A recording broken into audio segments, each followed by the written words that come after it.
Hello, my friends. Welcome back to Astrology Today. I am your host, Mel Rose, and today is Winter Solstice, Thursday, December 21, 2023. This is the day we celebrate the triumph of light over darkness, life over death, and love over hate.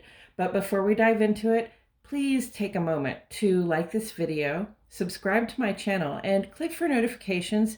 That way you'll know every time I post fresh daily astrology and tarot content. And as always, my friends, thank you so much for being here. So here in the Northern Hemisphere, since June 21 this year, which was the peak of the sun's influence, the days have grown shorter and the nights longer until tonight, the longest night of the year.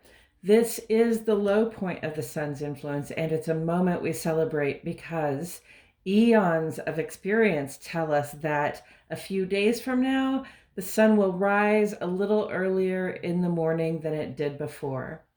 From here, the days grow longer again until we reach the equinox signaling spring, when the renewal of life guaranteed by the sun's return at this time becomes apparent again. This morning, I took in an interesting video about the symbolism of the holly tree. I draw holly leaves a lot for solstice because it just looks seasonal to me, but it turns out that the holly tree is representative of the winter solstice, and in its weight, it works in tandem with the oak tree, which represents summer solstice. These two trees, the holly and the oak, are thought of as the lords of winter and summer, respectively, mostly referring to British and European pagan traditions where both trees are common. And I'm not going to repeat everything I learned here, but I will put a link in the show's notes because I found the video educational. Here are some quick facts about the traditional use of holly wood around wintertime. As an evergreen, holly retains its tough green leaves all year round, making it an excellent symbol of the indomitable spirit of life and the return of the sun at this time of year, which carries with that a theme of rebirth and resurrection. Holly's symbolism is unconditionally loving and protective, like a prickly but reliably kind dad figure. And since this is the time of year when the spirits of the dead are thought to roam the night, holly is displayed around the home to protect us from their influence and to cleanse our spaces of negative energy. You can even use a sprig of holly like an energetic broom to clear stagnant or unhelpful energy from your home. This way, if you are visited by three spirits on Christmas night, you can be assured that they come to you in their most benevolent form. And while it's good luck to keep holly around your home for solstice and through the new year, it's generally considered unlucky to keep it in your home after the first week of January. My source, which is Story Crow on YouTube, again, link in the show notes, recommends removing it from your home and burning it by January 6th of 2024 in this case. So, there's a little winter solstice wisdom for you. I do love when natural life cycles intersect with long-standing symbolism. Holly grows fairly abundantly in many temperate to cold parts of the Northern Hemisphere.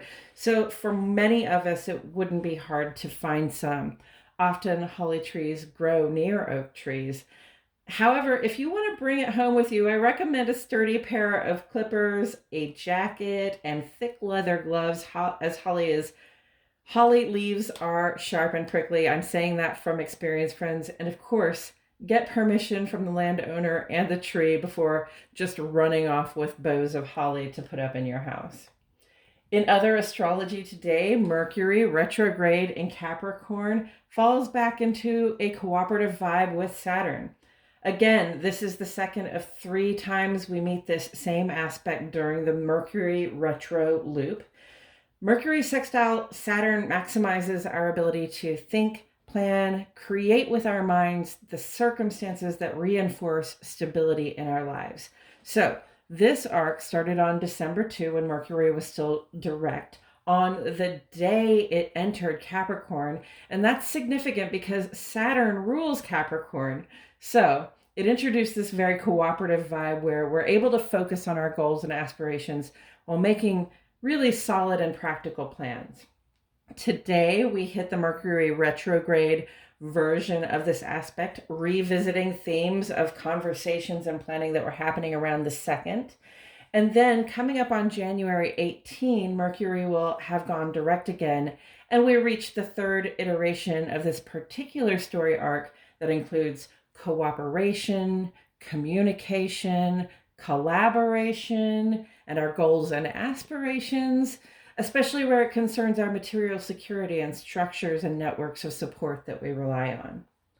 Furthermore, today, Mars makes an adjustment here to Uranus. Remember, Mars is your personal sense of initiative. It's all about the actions you take and what you put your energy into. And Uranus brings about surprises, sometimes, but not always, welcome excitement that stirs things up and changes our perspective. So this energy is about adjusting your plan of action to make room for the unexpected. And then to top it all off today, the sun moves on into Capricorn tonight around 9:30 p.m. Central Standard Time, friends.